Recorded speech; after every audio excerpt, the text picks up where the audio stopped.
No, but Then the do it easiest anyway. thing is to go up and sit there.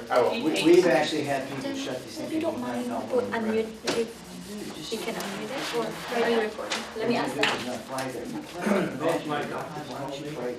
You said, I don't want to make a mistake, that's why. Okay, I'll ask. No, It's belief system. do you want to move the table over? I figured that, Sir, but they'll all be if you're walking. ready, No, if you just let don't Danny, walk. so she can unmute the. Yeah, we can all accommodate. Thank you. We're 9:30, guys, so we're ready to rock and roll here. Yeah. Sorry, I don't Oh, wanna we're make doing a a roll mistake, call, so- right? No. No, we're not, Oh, no, that's no. membership, so we're not doing a roll Meeting call. is not, they are in the conference room and they have muted the conference phone. And when the meeting gets ready to start, they will unmute. So they're asking all participants to star 6 and mute, so there's no background noise. And there's about 50 of you all There on we the are. phone right now. We're open And now. they should be starting any minute now. Open it. Let's go, let's open it, let's go ahead. I gotta mute my. You are no longer muted. Good morning, everyone. Good morning, Ginger. This is Ryan Setzer. Welcome to our Friday, March 27, 2020 membership meeting. Obviously, this is a different situation and a different format, so we're going to deviate a little bit from standard procedures. We have vetted this, so we know it's all legit and straight up, so we'll be right on line with what we're supposed to do. We do have proof of notice of the meeting. We are going to dispense from roll call at this point since nobody can answer. We'll judge that off of the proxies that come in. I'm going to go ahead and call this meeting to order. I'm going to turn it over immediately to Webb Melton. That's the Kings Point, the Federation's legal counsel. He's going to walk us through the issues of today, and then we will move forward from there and give you more instructions as to the next steps. Good evening, or good morning, everybody. This is Webb Melton, legal counsel for the Federation. Thank you all very much for your understanding and for being on the line today. I know these are challenging times for all of us, so I appreciate everybody's cooperation and working with the association to get some very important things passed, which have to be done regardless of the fact that we are all under an emergency related to the COVID-19 virus. So that being said, I want to kind of explain to everybody what we're going to do legally to make sure we continue to comply with the law while also continuing to keep all the residents of of Kings Point safe in regards to these meetings. So what's going on right now is we're going to recess this meeting, but do not hang up, okay? What's going to happen is the reason we're going to recess it is because we don't have a quorum. And the reason we don't have a quorum is because not everybody can be here in person. But there is a workaround, and that is the proxies that you all have. So what we're going to do is today, everyone's going to stay on the line, and it's going to proceed just like there was a meeting, except we're not going to actually take the vote today. Instead, what's going to happen is Jack Davidson is going to explain the First Service Addendum Contract, and then we've got 3 people from USLI here, who I'll let them introduce themselves when they start their presentation, and they will explain stuff regarding the they will explain regarding the insurance, and after that we'll answer the questions that you guys have submitted ahead of time. Once we're done with the presentation, we'll all hang up. This presentation will be visibly available on the website and on the Sun City Center TV channel, at which point in time you guys can watch it. Then we request that everybody should have gotten a proxy. If you haven't gotten a proxy or you've lost your proxy, you can always email Mabel and she can get you a new one. But once you've watched the presentation, please fill out and return your proxy. You can return your proxy to Mabel over email. You can drop it off at the First Service office. I believe there's going to be a mailbox up front that you can place it in, or you can mail it to the First Service office. However, that must be received by April 3rd. The morning of April 3rd. So let's try to get them in by April 2nd. What's going to happen on April 3rd is we're going to reconvene this meeting. When I say reconvene, all we're going to be doing at that point in time is we're going to be counting the proxies. We're going to be counting the proxies that have been submitted to ensure that we can approve both the First Service Addendum and the insurance. The insurance coverage lapsed on April 15th. and the first service contract lapsed on April 1st. That's why these things have to get done right now. So the reason we're doing the proxies is that is the same thing as you being here. And I want to explain something on those proxies. Those proxies are not changeable. So you will actually vote on those proxies. Your vote will be cast exactly as set forth in those proxies. All the records in those proxies will be kept and will be available, so everybody can see anything associated with this.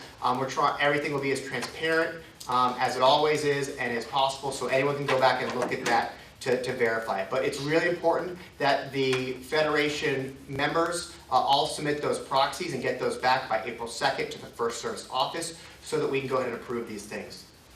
So, did I miss anything or anything else I need to cover? All right, great. So with that being said, I'm going to turn it over to Jack Davidson to discuss. Sure. Okay, this is a membership meeting, and we should have the right to ask questions if necessary. We At the end. yeah, we are going to give that. That will be happening at the end. Okay, but you didn't say that. All I wanted to do is make sure that we could ask questions. They emailed some in that they should be allowed to answer. Yeah.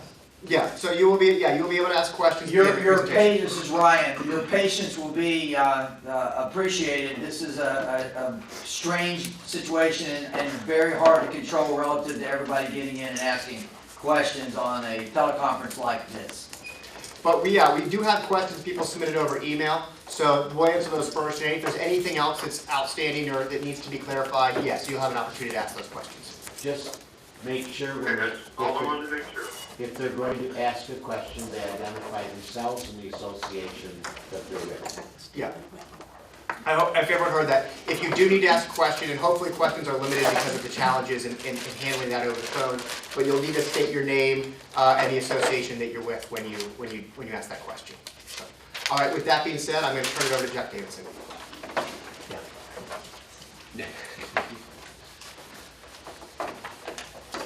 So Webb, I want to officially clarify with you, the meeting has been recessed. Correct. So we are not in a meeting format, we are an informational format. So the members can fully understand the first service contract addendum and the insurance which was sent out to them. That is correct. Okay. In regard to the first service contract amendment that the members received at the last membership meeting, it was requested and approved by the members that a committee of the presidents get together to discuss the first service contract. In meeting with First Service and with meeting with the committee and the representatives from the board, it was agreed to by all parties that instead of using the proposed new contract, we would use the existing contract and we would extend it for a period of 6 months. In addition, the monthly rate would increase to the proposed increased rate, and the number of employees would increase by the proposed 2-employee increase. That was agreed to by all present at that time, and it is included within the amendment you have in front of you. In addition, after that meeting, Rebecca Ciosi, which is the regional director, asked to have the removal of the the PCAM, noted in the contract amendment. Rebecca sent out to all the committee members that request, and it was, at First Service's request, noted within the contract amendment. We had during the board a conversation and a discussion yesterday regarding the reasoning why First Service felt it was in the best interest of the community to remove the POC. Yesterday we asked anyone who had questions to submit questions to us. We do have one question that we did receive, which Rebecca Ciosi will address. I want to tell you the reason for the extension So there is no misunderstanding. The reason of the extension of the existing contract for 6 months was so the Committee of Presidents could review the existing contract and propose any amendment changes that they wanted to make to that existing contract. And the 6-month period of time would allow us sufficient time to get that done and bring those amendments back during that 6-month period of time. And request it for approval as a full and complete contract with all the necessary amendments in it. So with that, I'm going to let Rebecca do some explanation on the POC, because that is the one question we got via email yesterday. And Rebecca, it is all yours. Good morning, everybody. I wanted to just review the PCAM and why that was removed. The PCAM is a industry standard designation, and it actually says on their webpage, it's the elite, most elite designation within the industry standard. The classes are given by the CAI, which is the industry, and they don't take a test, there's no testing with it. It's not a state test like getting licensed for an LCAM. A lot of people do try to seek it. We only have a handful in this region of PCAMs, I think less than 3. And the reason for the removal was they need, your community here needed a little more people management and some more financial expertise. And the candidate we've selected has degrees in finance and management, which is something that is very, very much needed within the community.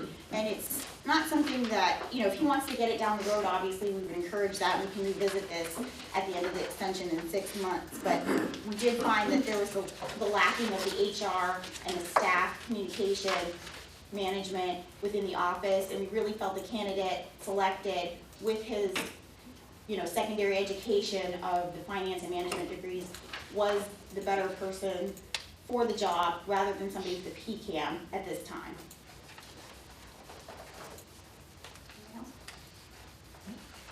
That's anything else that you have to add? Very good. Do you want to go into the capabilities of person you selected in the management and finance? So Kind of all we talked about here. yeah. I wanted to just touch base a little bit. It was raised in the room about the capabilities of the person selected. This person does have large-scale HOA, condo, COA, large community, large-scale experience. They are a licensed CAM, and again, they do have the degrees in finance and management. And one of the other things going forward, this person, when they interviewed, really wanted to get to know the association presidents and how their CAMs are performing, how the community is doing, how the vendors are performing. And he's got extensive vendor management, which is something that's very hard to find, a culmination of that management of people, management of finance, and that extensive vendor management. And even some of your neighboring communities, like Valencia Lakes, they only have a licensed CAM there managing it right now, and she's doing a fabulous job. You want to talk about the management and financial capabilities of the candidates? Similar to what we did yesterday. Yeah. I mean, they were raising about the candidates we had come in for an interview. We had several candidates come in. There was only 2 that really hit the benchmarks of the finance and management. None of them were PCAMs. We actually had no PCAMs apply for the position. Many of them were out of state and didn't even have the LCAM requirements, which obviously they could have gotten, but they just didn't meet the needs of the community. One of the things we were looking at when we came in and were evaluating some different things was how were the finances being handled, how was the staff being handled, how were the community members being responded to. We did feel that was a little bit lacking, and then the candidates selected, there was 2 really top stood out ones, but the one that stood out the most was the one with the large scale condo and HOA management, the large scale community experience. So those are things we were looking for and saw that there were gaps within the community that we needed to fill. Okay. Yeah. Anything else at that point? I think that's it. I hope that answers the question. Thank you, guys. Do we have any questions that were generated through That was the the, only question. okay, through the email? Yes. Okay, all right, very good. You want to turn it over to Janice now? Yes, now we're gonna turn it over to Janice, relative to the insurance, and again, just as Webb explained, you guys are gonna be voting on proxies, so just write your questions down, we'll go from there. Janice? I'm not reading the motion. Pardon? No, you're just introducing. So I'm just going to let USI introduce themselves and take it from here. Okay, hi everybody. Again, Ken Jacobs with USI Insurance Services, Senior Vice President. We've reviewed a lot of the questions that came in. In fact, we reviewed all the questions that came in. Most of the questions centered around a couple of items that I'm just going to go ahead and address. And one thing I just want to make clear is, first of all, we are your insurance broker. We're not the insurance company. We represent the Federation as well as the individual associations. So if the individual associations have questions or want to come back to us later, you're more than welcome to come directly to us and ask us questions about coverage related to the individual associations as well as the Federation. So we represent all of you, and I just want to make that clear. So the questions that came up mostly centered around a couple of items. And again, it comes back to what we talked about yesterday regarding risk management and risk retention. We were looking within the confines of the budget, of course. And in these times, when it's kind of a tough time, we were doing our best to make recommendations that fit within the budget and wasn't frankly going to blow the budget out of the water. So a couple of the questions came in regarding the deductible and the wind deductible of 5%. We, along with the insurance committee, looked at other options to lower those deductibles. And in this environment, and it's typical with that type of property coverage, the options that came to the table were, needless to say, exorbitant in price.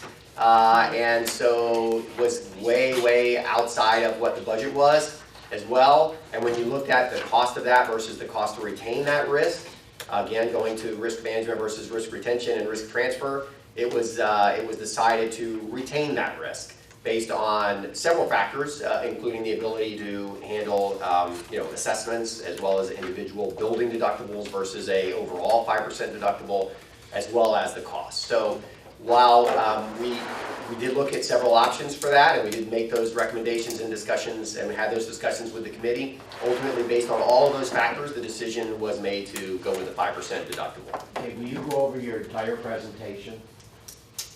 There's new people on the phone. There's new people on the phone. You have to go over your entire presentation. Go over the entire, this. Yeah, we'll go over that. Yes. Okay, We'll all go right. over that, but we'll go over that. We'll go over that too, okay, so I'll pass that over in a minute to go over I'll that. figure it out. One other item, and I guess we'll talk about that as we get to these individual items, there was a couple of questions regarding the active shooter coverage, which was ultimately a recommendation that we had made Before you get into to... that, because they're not going to understand what we're talking Okay. about. Oh, okay, all right, I'll tell you what, we'll start from scratch then. I like this form a lot better, by the way, this is good. All right, so we'll start from scratch and we'll start at the beginning. Okay, All right, go ahead. at the beginning. In the beginning. Make Good sure we morning. go over like the marketing process on each one of the lines too. Like Okay, good morning, everybody. This is Adam Lowe-Patton, Senior Vice President, Wells Fargo, USI Insurance Services. Kenny, Brian, and I work together on your account. Those of you who are not familiar with USI Insurance, we are the 4th or 5th largest insurance broker in the world. We're privately held by KKR. We do over $2 billion in revenue. We're the largest condo broker in the state of Florida. We have over 10 offices in Florida. Kenny, Brian, and I, and our team specifically, work out of our Tampa office, which is right near Tampa Airport at Rocky Point. We have 250 insurance professionals there, and your account will be serviced at your office there. The insurance committee went through an extensive RFP process, which began back in, I think, November of last year. October, November, and then they finally decided to hire a USI after interviewing 7 people, doing 3 oral presentations, and we were chosen after that process in March. So that's where we are at that part of that process when we were hired. We, again, like Kenny said, we're not an insurance carrier, we're an insurance broker. So we work for the community and the boards. One of our jobs is to go out to the marketplace and present your account or sell your account to all the insurance carriers out there for each line of coverage. and bring back to the committee the best options available, and then we would talk about those options, look at the prices available, the deductibles, the financial ratings of the company, and make a determination what makes best sense for the association this year. Every year, we're going to go through the same process. We're going to meet with you all 6 months in advance, work on the budget, go out to all the marketplaces and present those information to you. Now, this year, obviously, it's a little bit closer to the renewal than we would like, due to timing and other things. Next year will be our second year on the account, and a lot of this stuff will be wrapped up a lot sooner than that. Okay, going through your program, the largest driver of premium, which drives about 87% of your overall cost to your entire insurance premium, is your property insurance. Currently, your property carrier is a company called AMCAP. They are an admitted company in the state of Florida. Their premiums are total premiums roughly between $100 and $130 million in premium. Total premium that they do totally. Your current premium right now that you're paying, if you look, does everybody have this sheet, correct? The insurance override. So if you look at the left-hand column, that's kind of an example of a snapshot of kind of what you're paying now, what you have now, with a couple little tweaks, is the yellow, and then the other one on the right-hand side in the purple, I guess, is what we decided as a group together to go for this year based on budgets and bids. So you look at the left-hand column, you're with AMCAP. The current premium right now is $2,664,269. The all perils deductible, and when we talk about all perils deductible, that deductible would be for anything other than hurricane or sinkhole. With AMCAP, it's $5,000. If you look at the hurricane deductible, it's a 1% per building calendar year. The carports is 2%. Ordinance of law and everything else from there is the same, so I'm not going to go through all those. The building values right now is $790,792,202,146, and then the carports are $3,671,453, which gives us a total insured value of $793,873,599. Wow, that was a mouthful. Okay, looking at what we decided as a group as a whole to go with this year is a bid through Heritage Insurance Company. They are almost $1 billion in premium. They're an admitted company in the state of Florida. And if you turn to your packet, you will see a lot of the highlights about Heritage also in that one-page handout. And I'll try to go through some of the major highlights there. They're the second largest admitted commercial carrier in Florida, 6th largest homeowner in Florida. They're in multiple states. They have $100 billion in combined surplus. Most of their reinsurers are A-rated. So when we talk about reinsurance, AMCAP or Heritage does not take on the full $800 million of your program. Typically, they'll take on maybe the first $5 million, and then they buy reinsurance or insurance through other insurance companies like Gen Re, Munich Re, and to pass along those in case they did have a loss. All those carriers are A-rated by AM Best. They have approximately 550 employees located mostly in Clearwater, Florida, off US 19, right near Countryside Mall. They were founded in 2012. They're publicly traded under the New York Stock Exchange under the symbol HRTG. They have $1.8 billion in assets, and like I said before, almost $1 billion in premium. They are Demotech rated A. They're not rated by AM Best. The president and the underwriting team is very familiar with your account. They used to write your account at AMCAP, and in 2013 they left AMCAP to work and form Heritage's commercial residential program. Randy Jones and some of his staff went over there. Randy is very familiar with your account. Actually, Randy came out here and made a presentation to the insurance committee in person with their numbers. So you can see Heritage is obviously a significantly larger company than the current company we have now. So going to look at Heritage's bid, The bid we decided to go with, that premium is $2,927,819. The AOP deductible, which is the deductible other than hurricane and sinkhole, is $2,500, which is half of what the current deductible is with Heritage, and that's where all your claims from. You have never had a hurricane claim. Looking at your loss history and talking to other committee members in the past, most of your claims come from water damage or fires or similar things like that, so that deductible is actually cut in half. Your sinkhole deductible is going from $5,000 to a 3% per building deductible. It is sinkhole coverage, so it's not catastrophic ground collapse coverage. So there's a big difference between those two coverages. Sinkhole coverage, which a lot of carriers are going away from, but is included in your AMCAP current policy and the Heritage policy, basically says they will pay for any type of sinkhole damage, less your deductible, regardless if the whole building is condemned or not.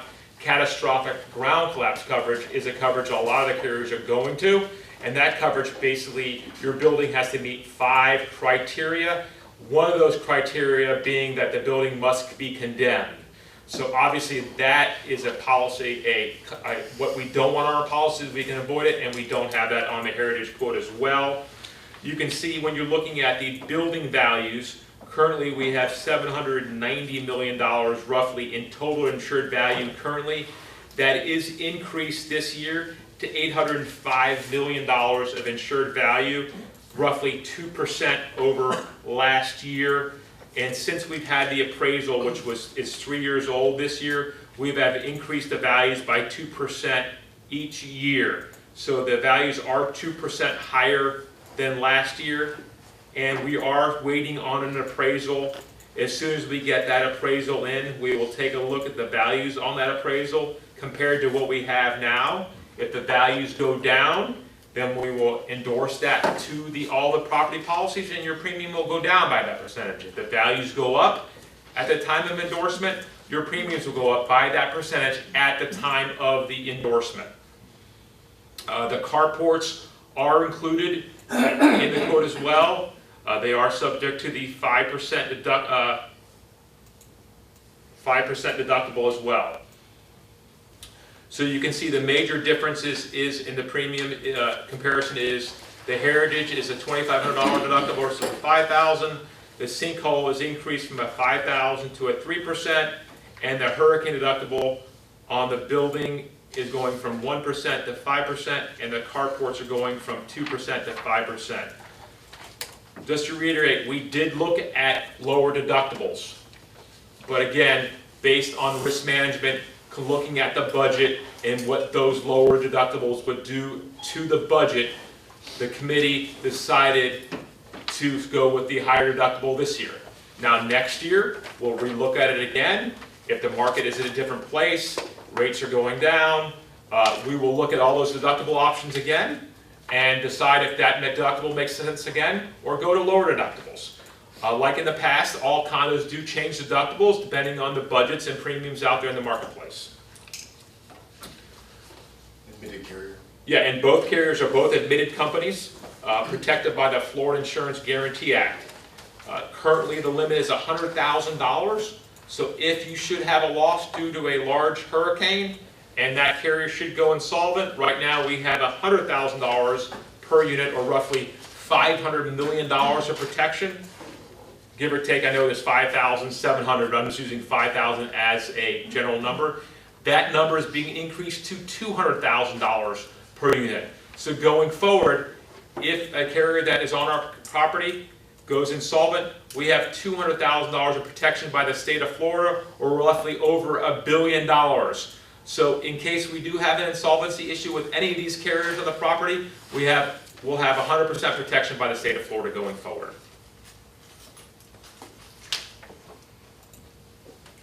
Moving to the commission. Also, we are full disclosure on commissions. We tell you how much commission we make on every line in coverage, and in some cases we are netting out commission in these because we're looking at a fee-based commission versus commission. So on AMCAP, we receive 14% commission on that placement. On the Heritage, we receive 12%. So the reason why I go over this with everybody, because I want to make sure everybody knows that we're not steering you to a company based on higher commissions or less commissions. Heritage cannot reduce their commissions. They don't do that, where AMCAP was willing to net out the commission and go to a fee. We did look at other property carriers as well. If you turn to the second page, it says property insurance options. And you can see under the first column is your expiring program with AMCAP. The second option was the renewal quote from AMCAP. They wanted almost $4.9 million to renew your account at the same terms and commissions as they did last year, except for the increase in values. So that's almost $2.2 million more than you're paying now. They did say they could look at a 3% deductible, but when looking at the premium reduction, it would not reduce the premium to be competitive with the other carriers. We did also look at another carrier called ACIC that we access through Kronos. We are their largest relationship with Kronos. Their premium indication was almost $4 million at the 3% deductible. And then option 3 is Heritage, and that is the program that we have decided to go with, again, based on budgeting and everything else we talked about. And that premium is $2,927,819 at the current replacement cost of $809,749,727, which again will have to be adjusted once we get the appraisal in. But all other fees and everything is included in that. There's no other changes or taxes or anything associated with that. So that is your premium, except for the adjustment on insured value.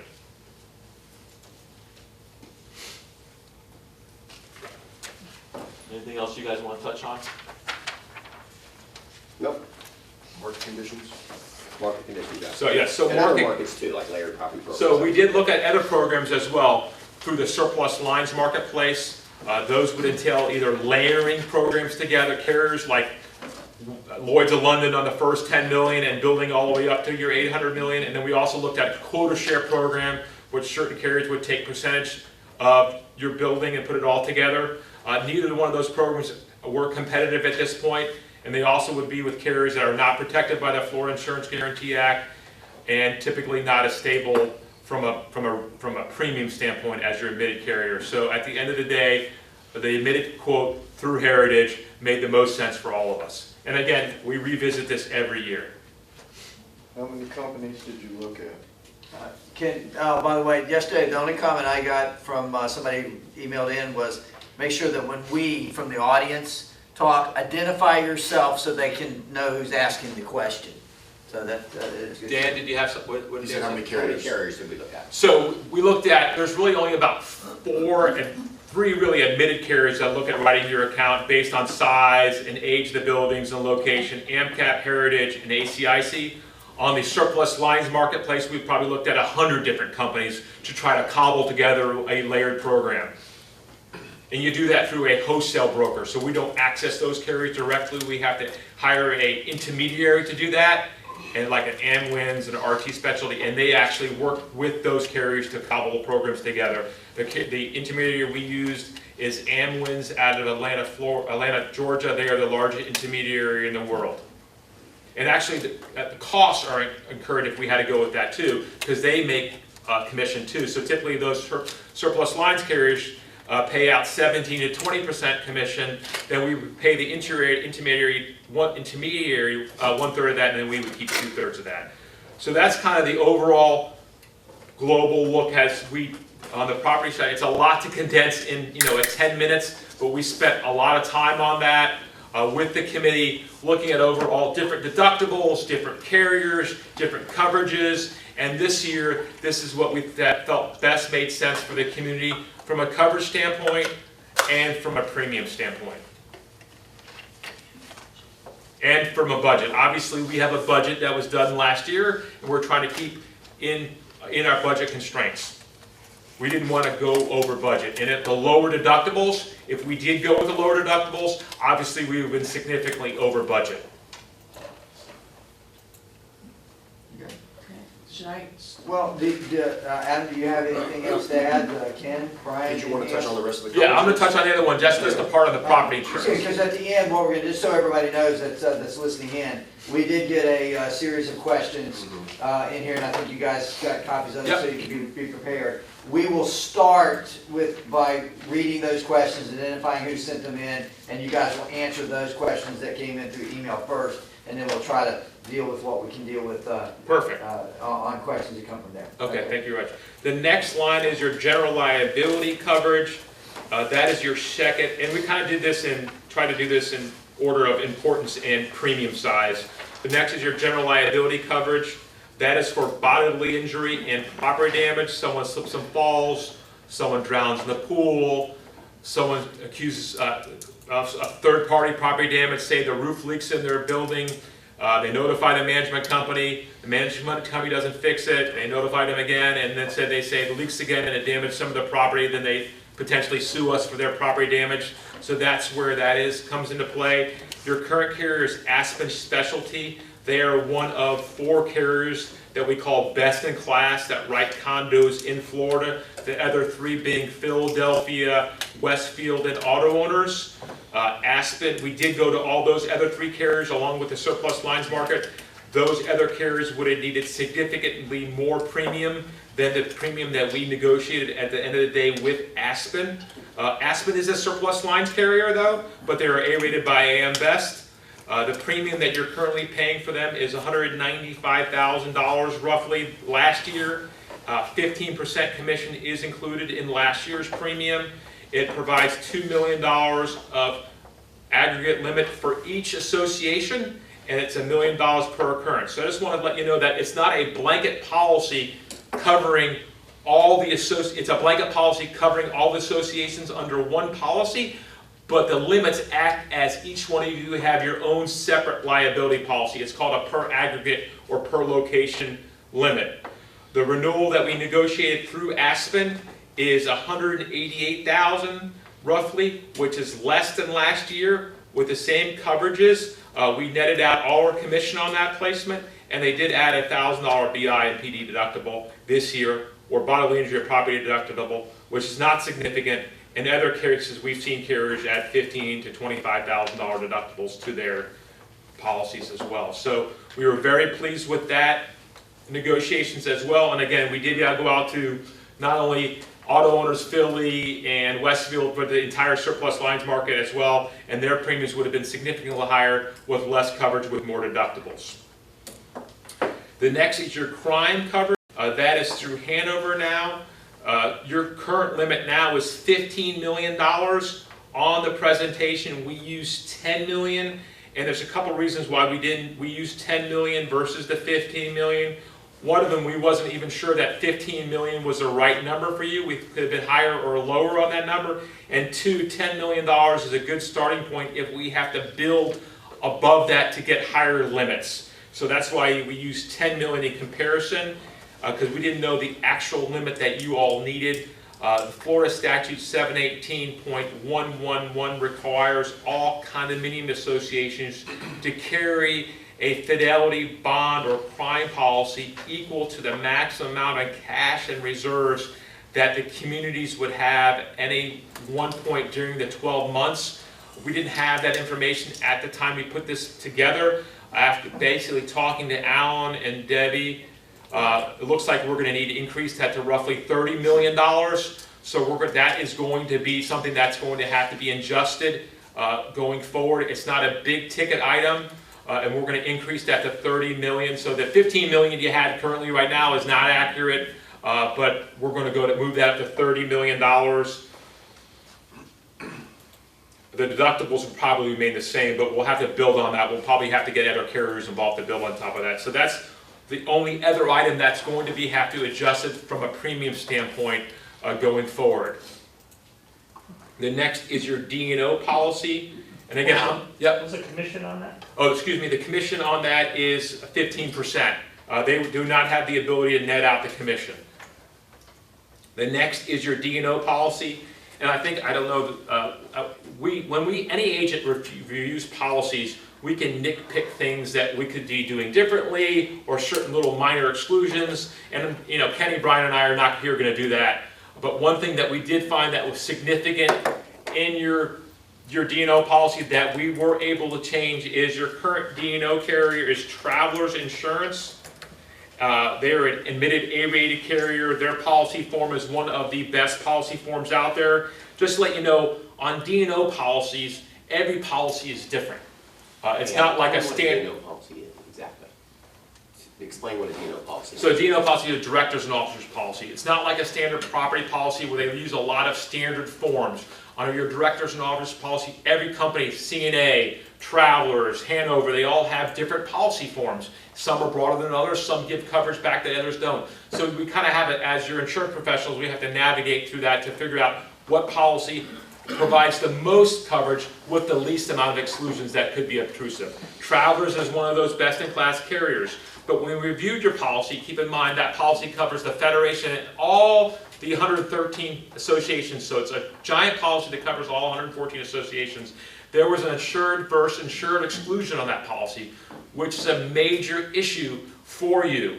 The only way we could look to avoid that would be to write a separate D&O policy for all the sub-associations, which mean roughly 114, not sub-associations, 114 separate policies, which typically would cost between $1,000 and $1,500. So our costs would go up exorbitantly, and then each one would have a deductible. Or go back to Travelers and ask Travelers if they can remove the insured versus insured exclusion. So after a back and forth conversation with Travelers, we got them to actually remove the insured versus insured exclusion this year on your directors and officers policy. So going forward, the premium is $23,450 that you're paying now for a $2 million limit subject to a $20,000 deductible. That premium is increasing to a $31,339 premium. There is 12.5% commission included in that. They couldn't net it out. The limit is still $2 million with a $2,000 deductible, $20,000 deductible, but there's no insured versus insured exclusion. If we do have an insured versus insured situation, they would apply a $50,000 deductible to that. But that was a major gap in coverage and something that could significantly affect the balance sheet of the communities if we had to go out and defend a lawsuit that would come under this, and we'd have to go out and hire attorney counsel and pay them an hourly fee, and then if there was a verdict, pay for that. So that was a major accomplishment that I felt that we got done this year on the renewal. On the umbrella coverage, your current carrier is National Surety, and you're paying $125,000 for a $100 million limit. That is also an admitted company. National Surety is also the carrier we're using on renewal. That premium is going to $119,778. That is, we're able to net our commission on that, so there's no commission included. We did, based on a lot of discussion back and forth, reduce that limit from $100 million to $50 million. And some of the thought process on that was, in my 25 years of experience of insuring associations, one, I've never had an umbrella ever breached.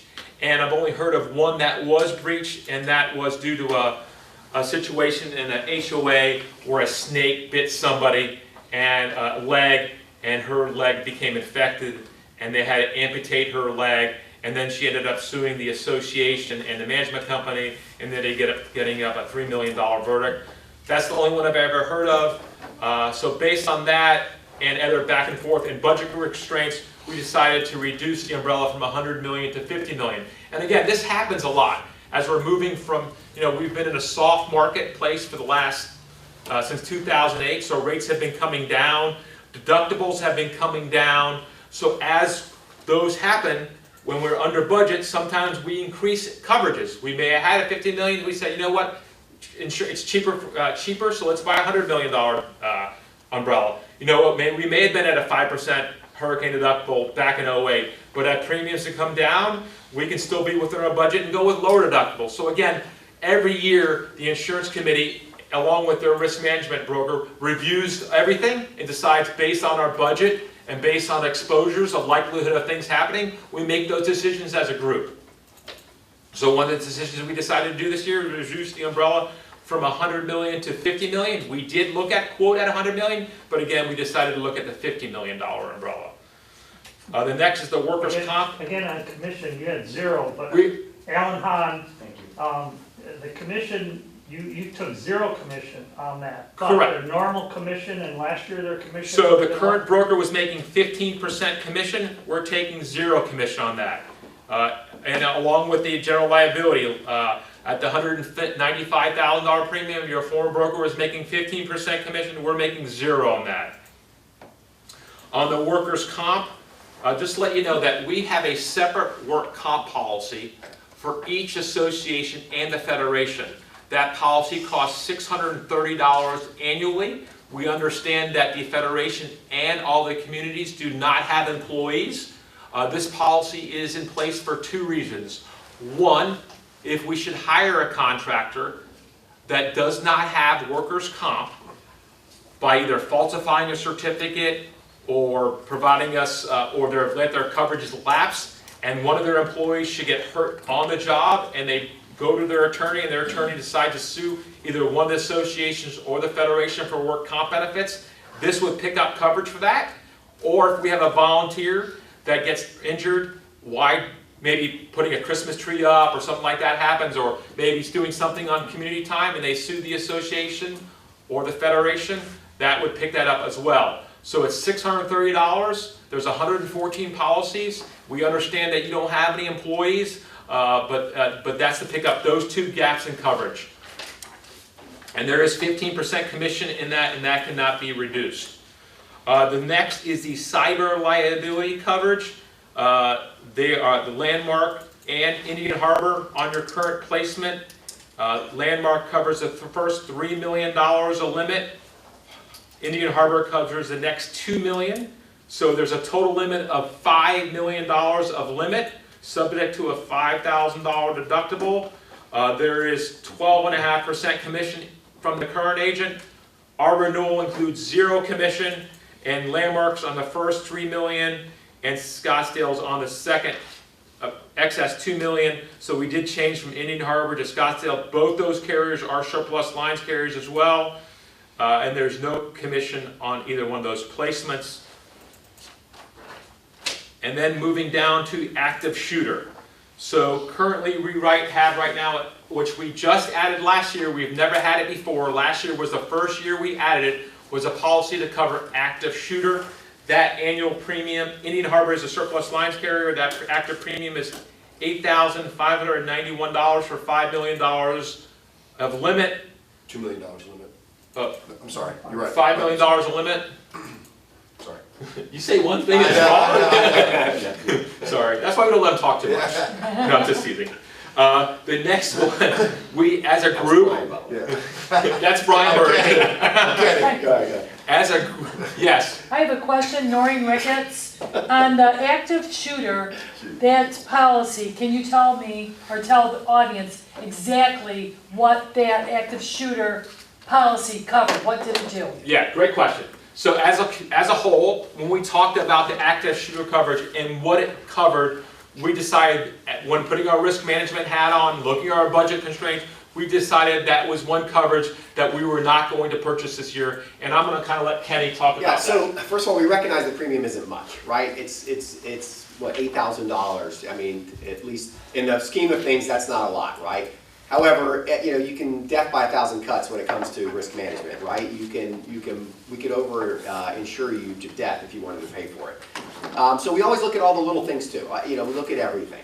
In an active shooter policy, first of all, just to make it clear, you have coverage for claims and liability in your general liability policy if you were sued because of something that happened regarding an active shooter that came onto the premises, okay? But even those policies, those general liability policies, have some restrictions on what they're going to pay.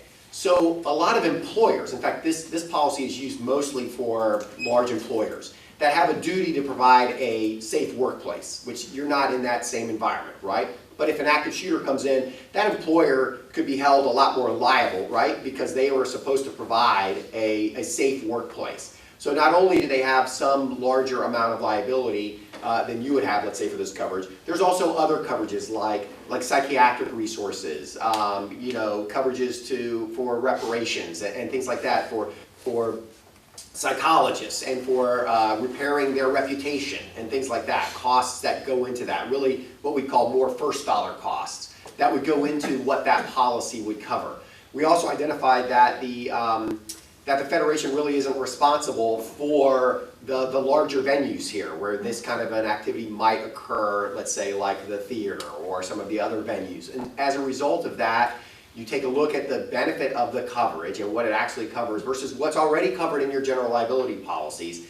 That, based on those factors, the decision was made that maybe this is a policy that you really don't need or wouldn't utilize. Again, I'm not saying that there's nothing in there that would apply potentially at some point. If ultimately the decision is made to purchase the policy for $8,000, it's a minimal amount, you know, as you spread it out amongst all the federations. But our job is to talk to you about the value of that policy, no matter what the cost, right? And go through the risk management decisions on that. And that was a policy that all of us, you know, the insurance committee and us kind of thought as part of the recommendations, and in order to try to retain, you know, some risk and not just risk transfer everything, that was a policy that we felt like would make more sense to do that. But just to clarify, if someone comes in and shoots somebody, there's coverage under our policy for that. There's no assault and battery exclusion on the policy. There's no exclusion for anybody doing that. Okay, thank you. And the commission last year? Oh, the commission on that, I think, I'm not positive, I think it was 10%. 10 or 15%. 10 or 15%. 10 or 15%. I'm not positive what that policy. And I want you to know, I'm not that familiar with that policy, because like Kenny said, most of those policies are sort of large corporations that have a lot of employees. I don't have one of my condo associations, regardless how small or how big, purchases that coverage. Thank you. Yes.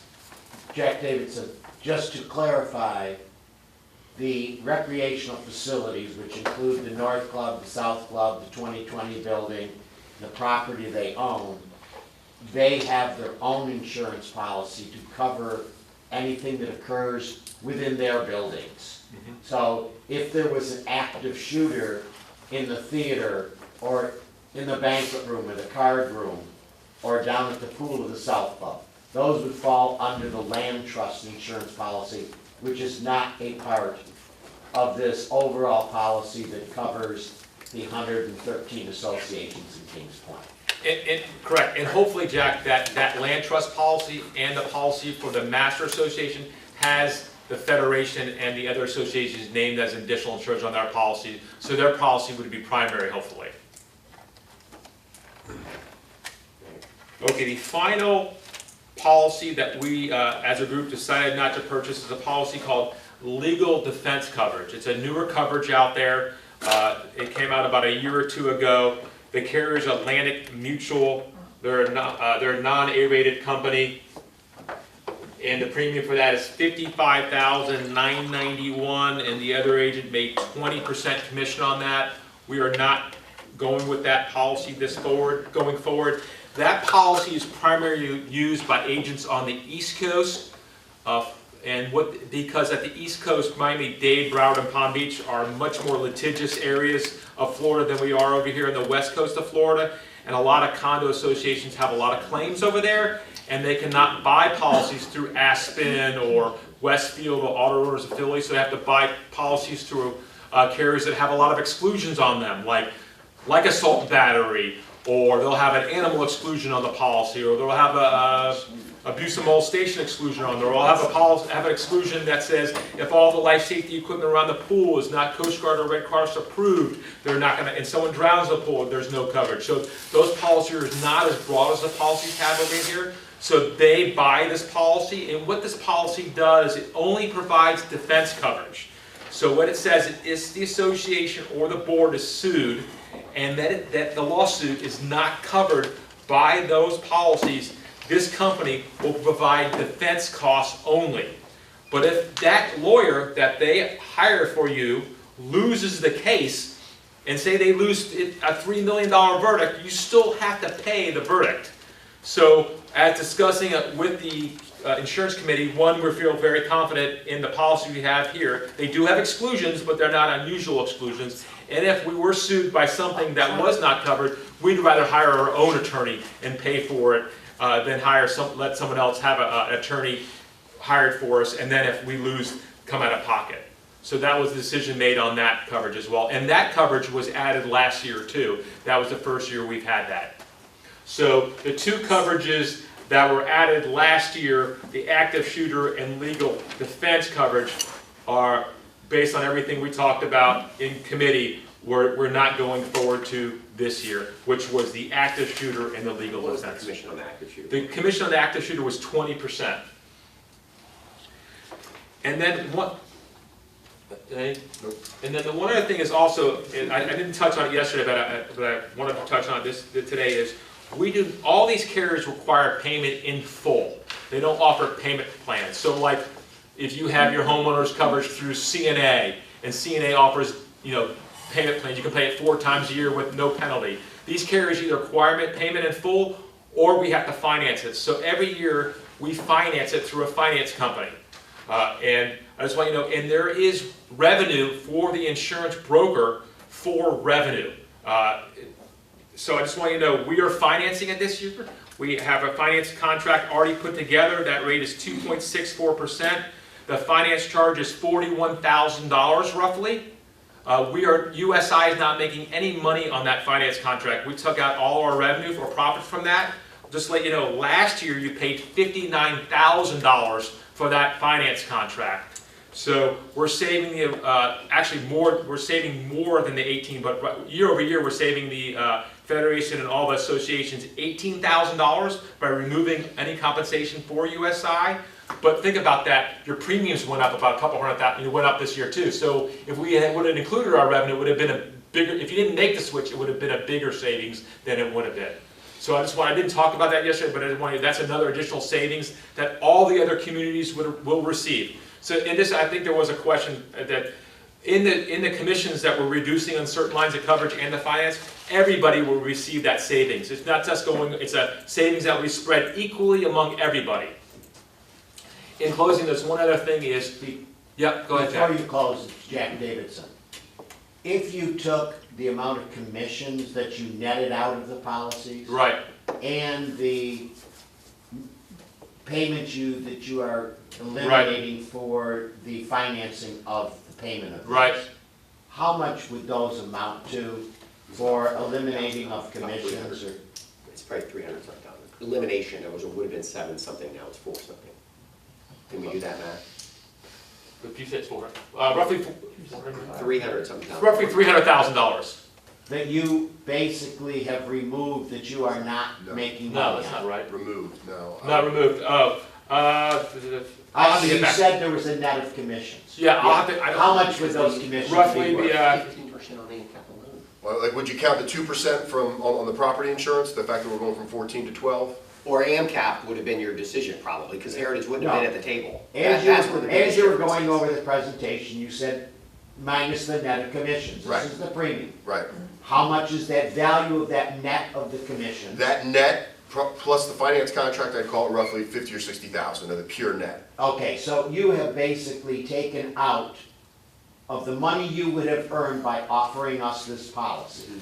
You have taken out $50,000 to $60,000 out of your profit. That's correct. Yeah, yes. Okay. But the one thing I do want to make it in talking about that is, and I didn't mention we're talking about the property, is Heritage, who is the insurance company that we're ultimately going with, was a carrier that bid this account, I think in 2015 and 16, or 16 and 17. And Randy Jones did come out here in person and make that presentation. They were roughly $1.2 million less than AMCAP that year.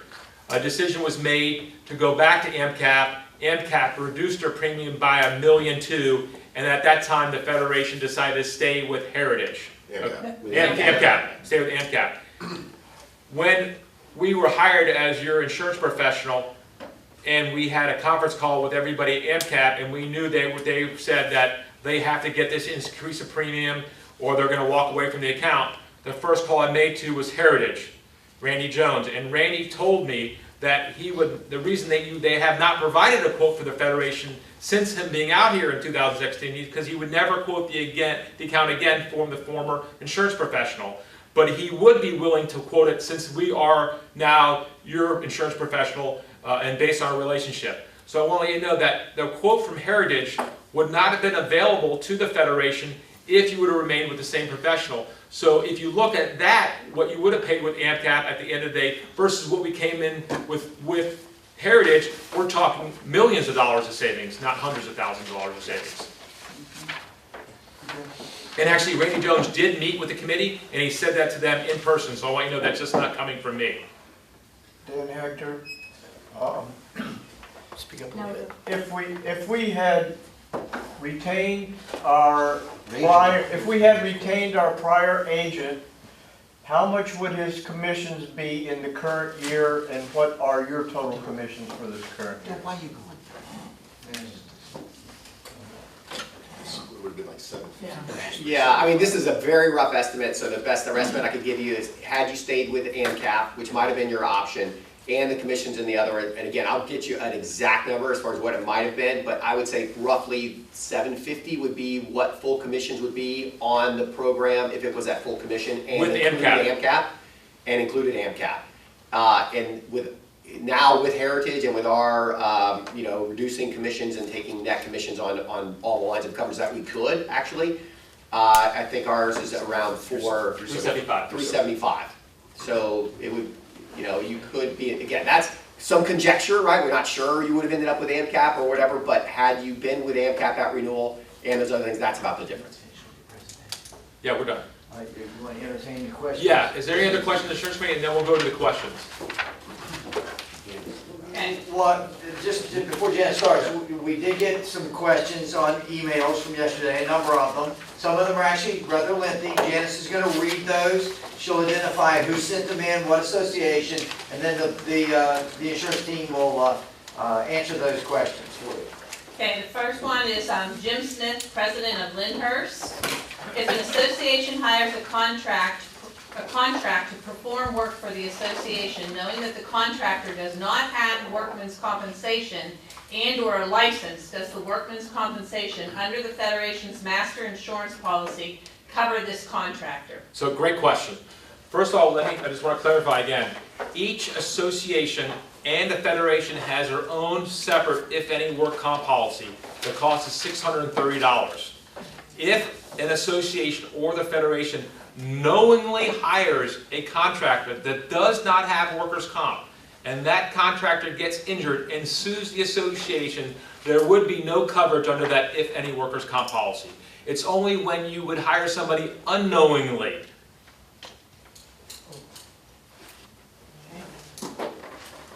Next question is from Doug Bergmosser, president of Inverness Greens. The computer, his is workman's comp also. He had no idea we employed enough folks that our premium would amount to $70,000. Please explain. So the $70,000 number you see in your insurance summary, that's $630 times 114. The federal or the associations have no employees. All the employees are employees of either Vesta or First Service. And Wait, can you say that again? The So Federation, $630 per $630, the associations, or, the best of my knowledge, the associations or the Federation have no employees. All the employees are either employees of First Service or of Vesta. But the premium is The premium is $630 times 114 for $70,000 and change. What this is covering for contractors that an association may hire that advised us they had workman's comp and did not. Either that or volunteers, that's correct. Covers two things. You guys hire a contractor that falsifies a certificate of insurance or says they have insurance, they let their insurance lapse during the job, they get injured on the job, they're going to go to an attorney. That attorney says it makes most sense for you to sue under the workers' comp laws of Florida. They sue under the work comps of Florida. If we don't have these policies, you would have no coverage. And this is no different than the current insurance we have today, is that No correct? different except slightly less in premium. Yes, so Nothing different. Nothing is different than what Nothing we is have different. today. Nope, and I've tried to really accentuate the items that we're not purchasing this year versus what we have. also from Doug, the computer liability clause, is it to cover our Federation, First Service, Master, COA, etc.? Should we be hacked? Correct, but it doesn't cover the master. Does it cover the COA Yes, the COAs and the Federation. and the associations? Yes. Clarification, the COA is actually it's not the COA. He's not talking about the condominiums. 113 association. We're talking about the COA as a group that provides some voluntary services. We have a voluntary No, it service. doesn't cover that. No, it does not cover No, the it does not cover- voluntary service organization known as a COA. No. It's each of the 113 condominium associations. 113 condo associations and the Federation. That's correct. Does it, you First said service? first service, correct? First Service, yes. And First Service should have their own cyber liability policy as well. Okay, this is Wayne Muschholt from Nantucket 3. In the upcoming insurance bulk contract, will each association continue to have an association insurance policy? Yes, it's exactly those policies will be all in the names of the separate associations and they'll have their own separate policies. Real quick, Jen, we did look at trying to have Heritage write it as one policy, but they couldn't do it because of reinsurance issues and stuff like that. So it's going to be written as separate policies. It will be helpful if it's made clear the Heritage premium of, and he had the wrong number, it's $2,927,819, will not be the final annual cost. There will be some escalation of premium costs related to coverage adjustments and market considerations, not necessarily unusual, but often not remember from contract to contract. So real quick, I don't know why I said real quick, but anyways, there's going to be no coverage adjustments, no market considerations. The only thing that could affect our premium would be if the values increase or decrease based on the replacement cost. And the crime. Value of the property. Value of the property. And the crime. And the crime. Well, he was only talking about property. Okay. Yeah, but to those, and the crime. So there's only two areas that could potentially change. Is one, the property insurance could go up or down based on the values, and the crime will definitely go up because we're going to increase the values. Is it assured the insurance is based on full replacement cost and not just current property value? Okay, so good question. So insurance is never based on property values. Your values of your property could be higher or lower than the replacement cost of your buildings. Insurance is always based on what it would cost to replace the building the way it is at the time of the appraisal or the loss, and that's called replacement cost.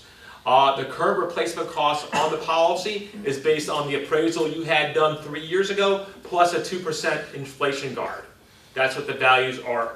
It's full replacement cost based on the values of the policy. When we get the new appraisal, then we'll know for sure that we'll add 100% replacement cost, again, at the time of that appraisal. Okay. It will be in the best interest of the community if shooter insurance is included, since individual unit owner costs would be minimal, and in shooter incidents, every organization within the community will be included in litigation. Litigators cast a wide net. Well, don't take offense to this, but yes, attorneys do always sue as many people as possible. But I think Kenny covered the active shooter coverage pretty clearly. It's typically for large corporations that have large employees, never really typically found in condo associations, and your general liability policy would cover the majority of those lawsuits from an active shooter. And that Noreen Ricketts, that primarily is enforced for covering counseling and things of that nature. Correct, it's covered counseling, mostly stuff, that's correct. Things that aren't covered by your liability policy. Right, I think that would be like counseling, burial expenses, rebranding of public relations issues. Yeah, public relations, rebranding of your company and stuff like that. This is from Jane Narden, president of Nantucket 2. A couple of questions. Number one, the property liability insurance. Currently, each association has its own policy based on the replacement costs for their buildings. Will this continue under the new policies? Yes, it will. Will the new policies reflect the new appraisal values, as this will impact our premiums as stated in the presentation yesterday? So when we get the new appraisals and we evaluate the current values that we have on the policy now and the new values, either the premiums will go up or down based on the percentage of the values, and we will endorse the policies on each one of the associations to reflect that new values. It'll be a pro rata endorsement. So when we endorse it, that premium will go forward. Won't start back at April 15th. The new values will also affect the hurricane and sinkhole deductibles for each building in our associations. That's correct. If the values go down, then your deductibles would go down. If the values go up, then the deductibles go up. This is important information that presidents will need in order to properly inform our residents of the association and individual liability. Number 2, regarding the property coverage for carports, is this still a separate policy? Yes. Well, I think we're going to include the carports in the association's policy this going forward. I don't think, right now you have 2 separate carport policies that are written just for the carports. I don't think we're going to do it that way. I think we're going to try to connect the carports to the associations if possible. Are only the associations that have carports billed for this premium? Yes, only associations that have carports will be billed for carports. And the good news for the people that have carports, those premiums for those carports will be going down, because last year with AMCAT, by having them on a separate policy, they charged a higher rate for carports, which really technically should be a higher rate because they're the most likely to blow away than a building.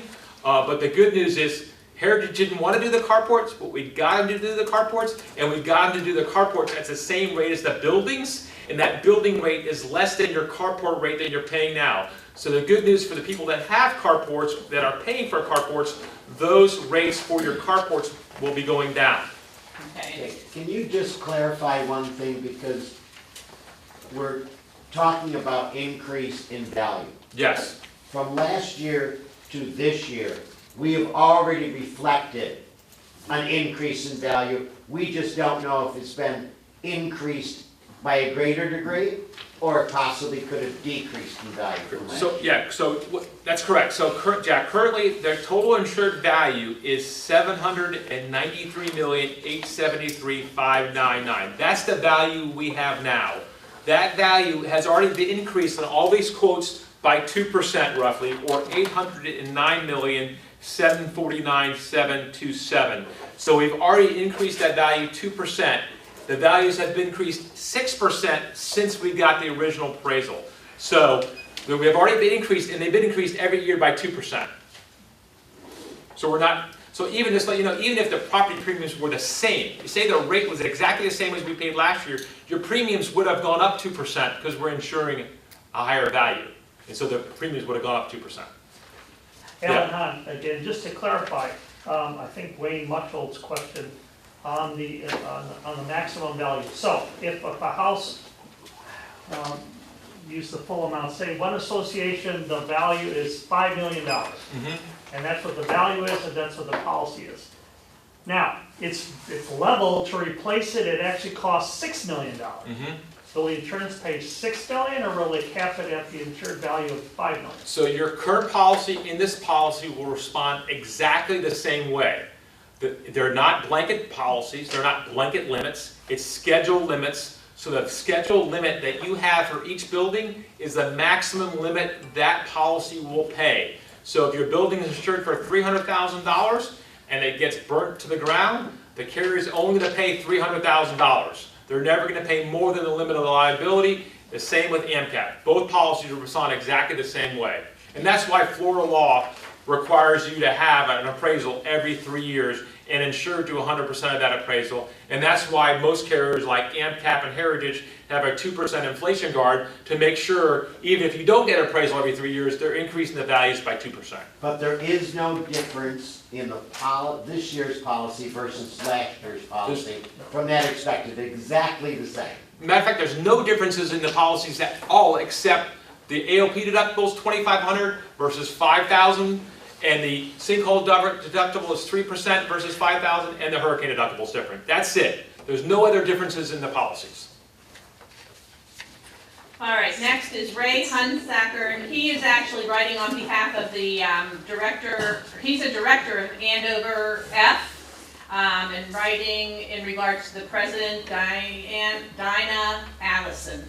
Number one, the RFP matter should really have been started months ago rather than weeks ago. And I can answer this, it was started months ago, it was started in October. It's a long process and it took us this long to get here. He continues with, that being said, Federated, I think he means the Federation, could only hope to achieve what outcome they now have. An insurance offer was good, given the very short time they had to work with us, or work with. USI did a decent job under such constraints. Lastly, the present coronavirus, coupled with the harder insurance marketplace worldwide, didn't help. Note, I suggest starting the RFP discussion for April 2021 commencement period during the latter part of 2020. And it will be started again in maybe even September, since October was not. So two things. One, from an RFP process, typically, again, we're not an insurance company, we're an insurance broker. So we represent all the association federations. And typically, condo associations go for broker RFPs every 3 to 4 years. So unlikely that the Federation is going to be going for a broker RFP next year, but the good news is that we'll be your broker next year and we'll be out in front of this, and most likely we're going to be coming in with presentations a lot earlier than we did now. So the process, and we'll be our second year in the account, and Federation second year in the account, and Heritage second year, so that process will go a lot smoother. I can tell you though, when we were hired in early March, that timing did not affect our ability to negotiate the best program for you. I am confident that Heritage by far is the best deal out there for the Federation, and time, even though it was less than we normally have, did not impede us at all as far as a negotiating process. Number two, please obtain on each line of coverage type whether it's the listed carrier is admitted or not admitted to Florida. Rating of each, please. Yeah, so AMCAP is A-7 admitted. Heritage is not A-rated by AM Best, but they are A-rated by Tematech and admitted. Both carriers are protected by the Florida Insurance Guarantee Act up to $200,000 a unit. Aspen, the current carrier, surplus lines carrier, A-rated by AM Best. They're on the GL. They're going to be on the GL this year. They are also surplus lines carrier, A-rated by AM Best. Hanover is an admitted company on both, same as last year. Travelers is an admitted company, A-rated. National Surety, A-rated, I think an admitted company. Massachusetts Bay, admitted company, A-rated. Landmark is a surplus lines carrier. Indian Harbor and Scottsdale, I know Scottsdale is a surplus lines carrier. I think Indian Harbor is as well. Both surplus lines carriers admitted, same as you currently have. And then, so on our program, but again, I think I talked about this, but the most important thing is you want to have an admitted company on your property placement because of that backstop or protection you get from the state of Florida or the Florida Insurance Guarantee Act. Number three, this is a long question, but it's dealing with the 5% residential deductible equates to a worst case $40 million loss. That's a huge deductible increase over prior terms. He goes on to say that each owner would be legally responsible for such. Owner would then recoup this from their respective home insurance policy. Assume coverage is applicable, and of course assumes a home insurance policy in owner's name exists. If not, the Federation would undoubtedly have to apply a lien on said deed. Chances are extremely slim that a hurricane would wipe out 500-acre community or $800 million worth of tangible property. But the Federation owes it to each association, who in turn owes it to the homeowners. This exposure is there, perhaps a partial hurricane loss. Nonetheless, the 5% deductible is relevant for each insured hurricane loss to each building on our agreed amount policy. Even 30% of tangible property values sustain a hurricane loss. That would be equal to $12 million deductible. The point is presented as factual. Maybe Heritage would consider a reduction in deductible percentage, or B, a capped dollar amount per assigned hurricane loss. Well, like Kenny said earlier, that Heritage did offer other deductibles. We looked at other deductibles. We discussed it based on your loss history of hurricanes and our budget restraints. We decided to go with the 5% deductible.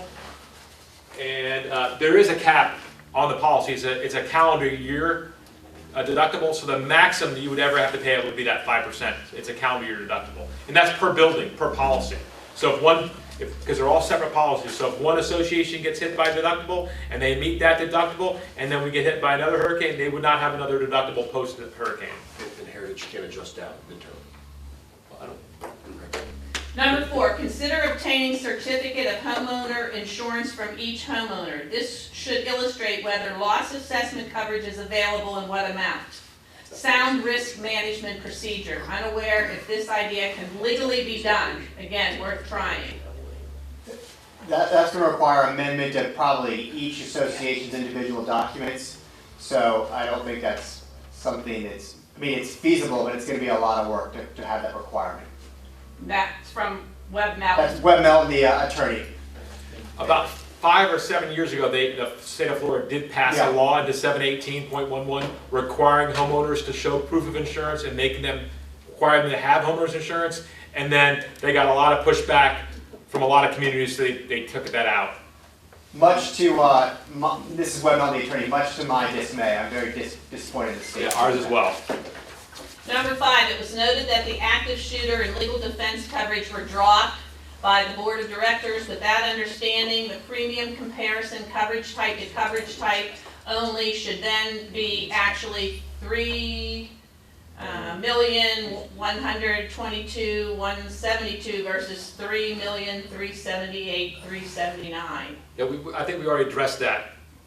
Well, we discussed the active shooter, that difference, that person is correct if you were comparing like last year to this year and you added those premiums either back into what we showed you for the renewal or took it out of last year. So they're correct in that, you know, we're showing those coverages in last year, so it's not necessarily apples to apples, but the comparison wasn't necessarily intended to be apples to apples exactly. But they're correct that those values, that premium would change from last year if you took those two out. USI, I believe, is still pending quotations for aggregate of 100 million umbrella limits. Yeah, I did talk about that. We did look at a $100 million limit, and we talked about it, and we decided to go with the $50 million limit this year. Be certain no other policies have an exclusion for insured versus insured. Well, most policies do have insured versus insured exclusions. The only one that would be pertinent, that could be a problem with the insured versus insured, would be your D&O policy. In all your other policies, having an insured versus insured exclusion wouldn't be a problem. And that has been excluded. That's correct. It's been removed. It's been removed. Is it worth the effort to ascertain premium reductions for increased deductibles? I think we've talked about that. Talked about that. Is USI under a direct agency contract with Heritage Insurance Company, Clearwater, Florida, and is their profit sharing agreement included? So yes, we do have a direct contract with Heritage, and there is no profit sharing. Can all insurance contracts include each and every entity as named insured within KP? All the policies are, the most pertinent policies, the property and liability, every association is named insured. Okay. The next one is Douglas Faust, and he is from Gloucester L. His question is, under property, I would like to see hurricane deductibles stay at 1%, under crime, stay at $15,025,000. Will we get a copy of the policy? I think we've already talked about the deductible. The crime will be going to 30 million, not 15 million. And I think if you want copies of the policies, I'm sure as an owner, you'll be able to have copies of the policies. Why do you say it would be going to 30 million? Because from the information I got from Alan and First Service, that your current reserves and everything is almost at $29 million. So by law, we have to have a limit equal to that number. So the 10 million is not adequate, the 15 million is not adequate, but we knew that. We just wanted to start at 10 to build up. Do you have an idea of what that additional cost would be? I don't. It's not going to be a major cost, but I would say 15 to 25 grand more.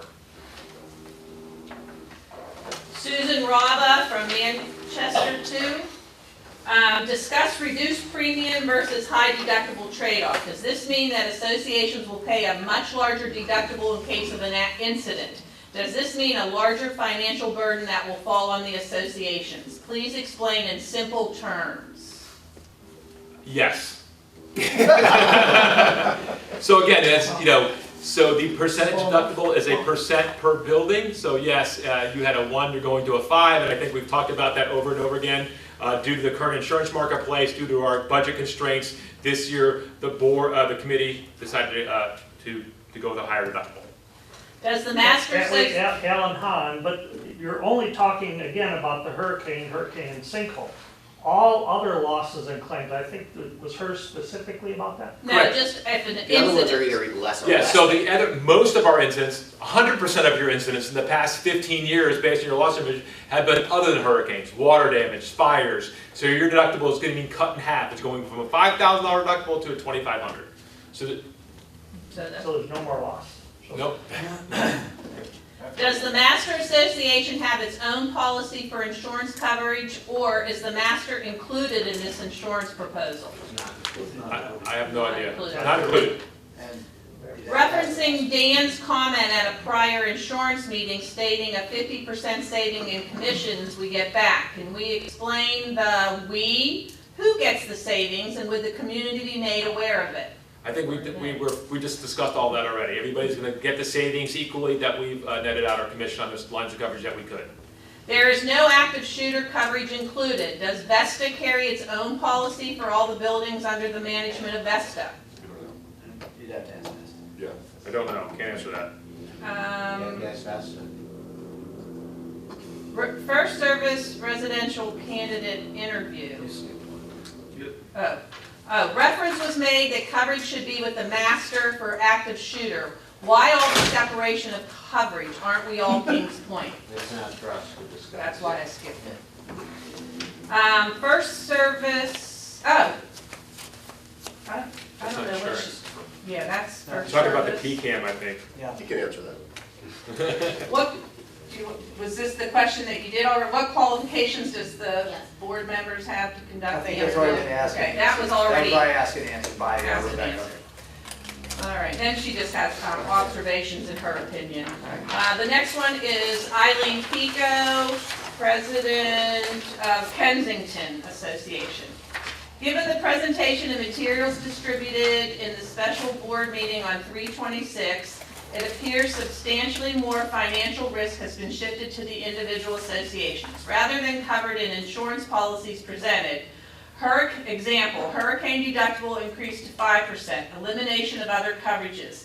Do other reductions, such as other perils deductible reduced to $2,500, offset this financial risk? Justin. Yeah, I mean, I don't think that's a question that we can really answer. I think we've addressed it a lot about the 5% deductible versus the all other peril deductible. So, by the way, we also looked at things like raising those all other peril deductibles. Well, there's no reason to do it. There's no significant premium savings. So, based on that's where your losses are, there's a debate on whether or not that's shifting risk from one place to another. The presentation suggested that these are estimates and not final fees. Is that correct? Only in the two No, areas. the only thing, no, they're all final, they're not final. Everything's final except for the crime policy and the property policy if we have to make a jump or down based on the appraisal. What is the total increase in risk assessment financial cost transferred to the individual associations compared to the estimated savings and fees presented in the documents?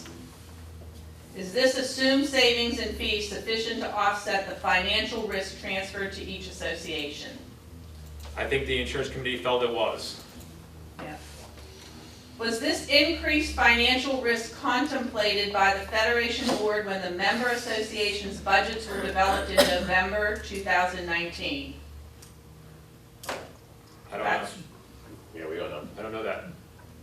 We had no idea. I mean, we were given the estimate for our budgets at $3,500,000.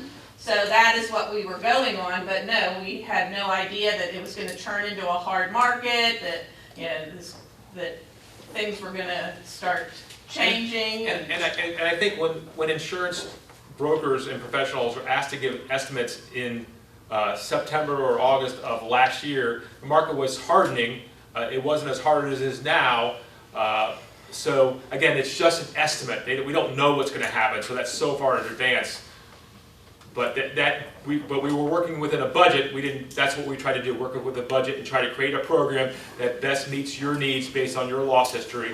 And I think we've done a good job of doing that. Okay, I just want to make a comment on that, and this is Jack Davidson. Last year, when we were preparing the budgets, we asked for the approximate cost to the Federation, the member associations for insurance. We were given a figure of $3.5 million by our agent at that time. If you look at just AMCAP alone, because Heritage would not have bid this policy, that $3.5 million would have been vastly under budgeted because their policy alone is almost $4.9 million. So our budget and what the associations are paying out there would have been vastly under budgeted just for property insurance by about $1.4 million, which means somehow that money would have had to be made up, which would probably have been some type of massive increase next year or some type of change this year to cover probably a $2 million shortfall. Correct. Yep. So when you ask the risk assessment, you have to take into what was budgeted. We were budgeted and used the figures provided by our insurance agent at the time, and it was vastly under what the actuality was. Correct. And with using Heritage versus AMCAP, because USI was able to bring in Heritage where previous agent would not have. We have cut that liability to the associations drastically, so we are coming within the budget that we put in, so the associations don't have that additional money. Am I? That's 100% correct.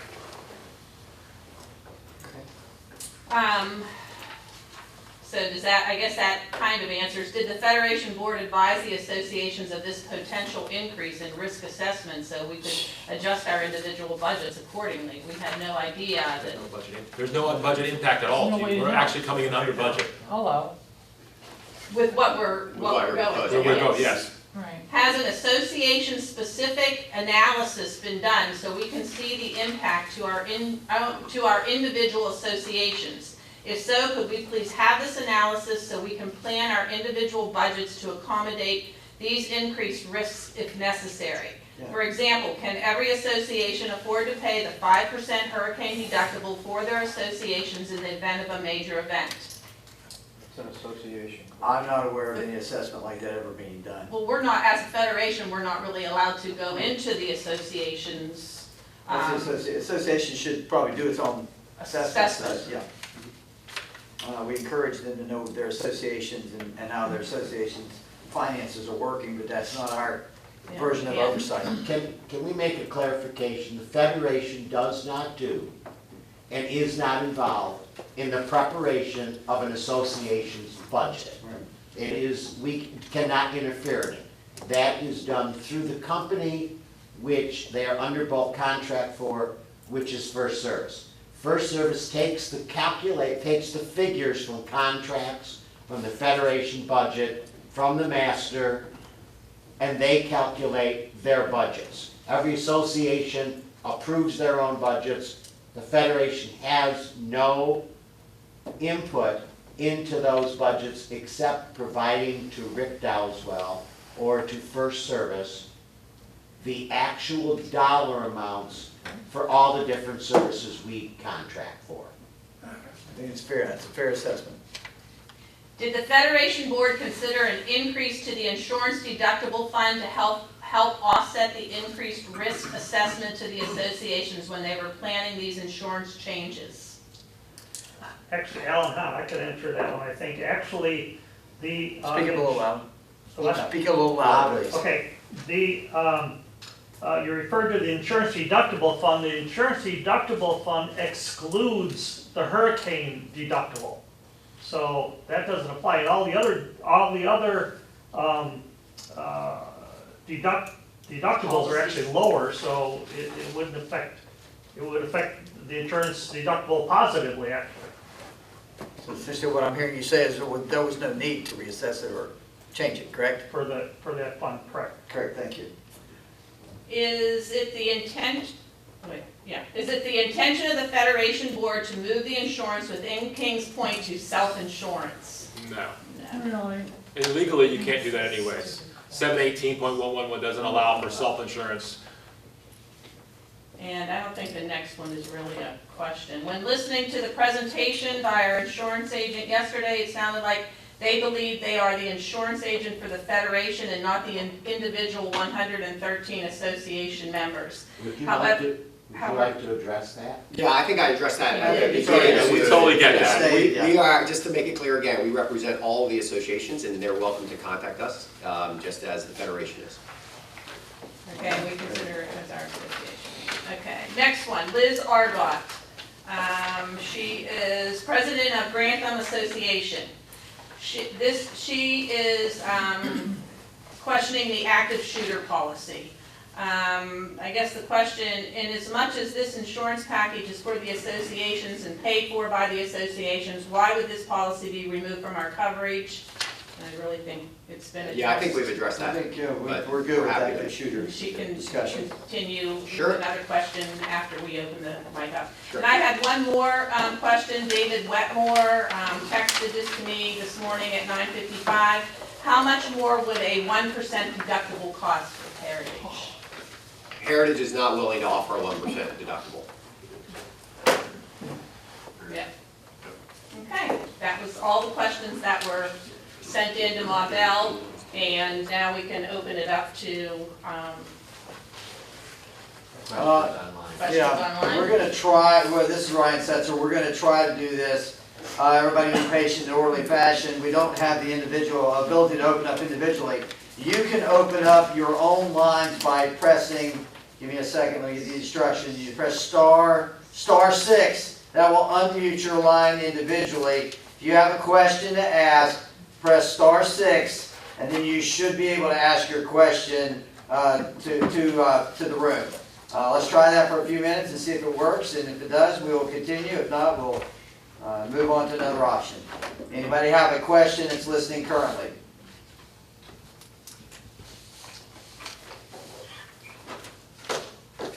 I heard somebody unmute, so you did get the *6 right. Congratulations. Now, ask your question. Hold up, Okay, one I at a heard time. David Wetmore. So David, go first. Okay, thank you. Two questions. I really did want to hear what it would cost to do a 1% deductible, and I don't care what company it comes from, I'm going to be asked this question, so I really like the number. So Heritage, again, is not willing to offer a 1% deductible, so we can't give you that option with them specifically. I mean, AMCAP did offer the 1% deductible, and you saw what their pricing was. Yeah, it was like $4.8 million in comparison. There are other means of getting to a 1% wind deductible through what we call wind buyback policies and things like that, and those are, extremely expensive. And we discussed those options with the board. We discussed that with the insurance committee. What's that? I'm sorry. Is that correct? You're saying about $2 million difference? For AMCAP, I mean, in AMCAP's numbers, yes. Again, there are ways to get to a 1% wind deductible if we were to go with Heritage and then go out to other markets to buy that deductible down. But those options are, very, very expensive, and there are things that we discussed with the insurance committee. But they're Okay. exorbitant. How's that? Okay, that's fine. All right, the second question, this is for the Federation Board. The D&O, the $20,000 deductible, is that would that be covered under the deductible fund? I believe it would. Alan Hahn, I don't think there's a, Alan Hahn, I don't think there's an exclusion for anything other than the hurricane deductible. So I believe that would be then a number that you could get up to $4,500 on that insurance deductible fund. If I may be wrong, but I think that's what my memory says. All right, so it won't cover the total 20,000? No, it covers up to 5,000 and you pay 500. It covers up to 4,500 on the deductible fund. It's the same as it was.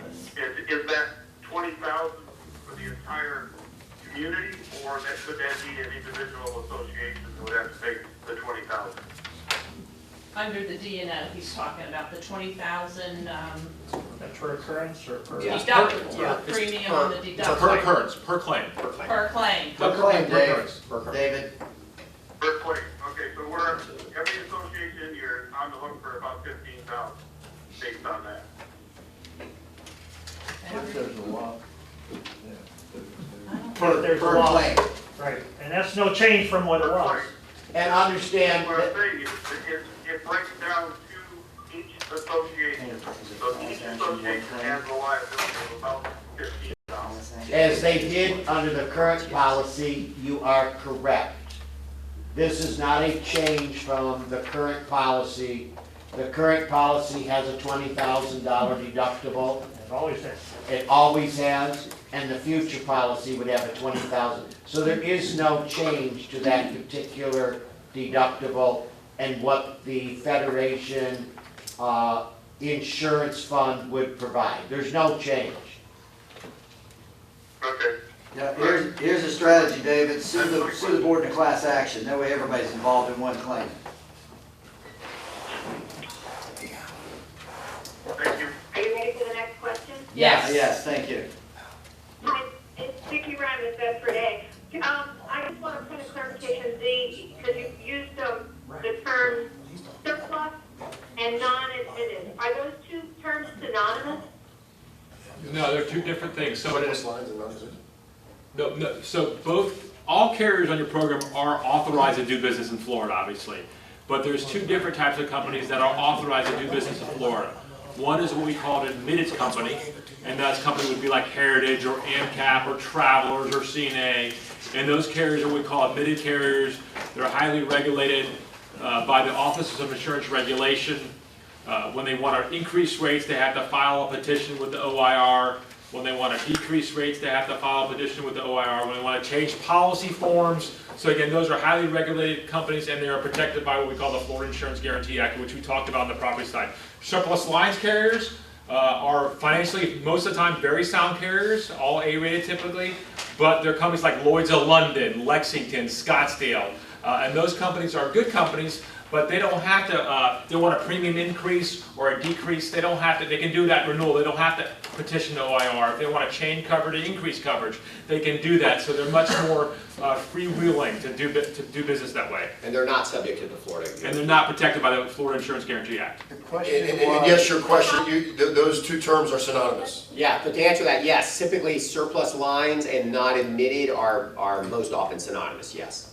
Thank you. Oh, okay. Thank All right. you. Thank you. Yeah. Great, thank you so much. I thought, I didn't hear that, I thought she said admitted. This is Alan Hahn. I do have one more thing I want to, it was just referred to me, the insurance deductible fund, and that only applies for the property insurance deductible. So under the DNO, any deductible under the DNO would not be applicable under the insurance deductible fund. It's only for the property insurance. Thank you. Did you hear that? And the David. reduced Yeah, to 2,500. they're off the line already. He's already up. That's why I'm sure he's listening. Okay. Okay. All right, do we have any more questions out there? Star 6 if you do, and speak away.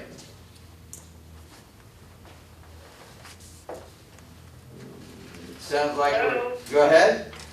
And please identify yourself and your association. This is Jane Norton from Nantucket 2.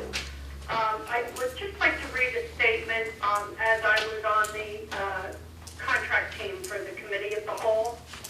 along with the contract committee and the Federation Board members, Maureen Connolly, Rebecca Chiochi of First Service Residential, and Webb Melton, our Federation attorney. The 3 items presented for a vote today: increase of money, increase of 2 additional employees, and extension of the current contract for 6 months, were agreed to by all parties at the meeting. The following day, Rebecca sent an email stating they needed to remove the PCAM certification from the general manager requirement. An email in response to this request agreed to remove the PCAM terminology as long as the credentials remained.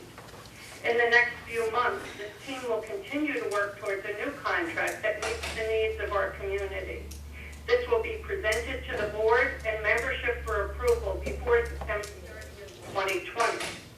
We are asking the association presidents to approve this extension, give us time to work on this new contract. I know this is not a question, but I thought as a committee member, the association presidents need to know our opinion on this. Thank you. Thank you, Jane. Thank you very much, Jane. That is very helpful, and it's very much appreciated by the contract committee.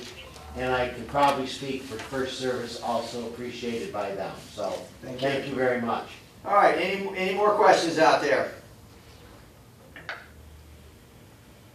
All right. Can I make? Go ahead. This is Jack Davidson, and nobody has said this, but we are looking at a new policy. And the problem becomes, and we're talking about additional premiums, we're talking about cost and risk assessments. The problem is we do a budget in November, which is sent out to the members. We cannot get price quotes till like 60 days or 30 days before the actual policy goes into effect. So we are at not only the Federation Board, not only the insurance agent, but also the community at large is at a disadvantage because we are trying to budget for something that isn't known. We're budgeting 5 months in advance of us getting the actual figures.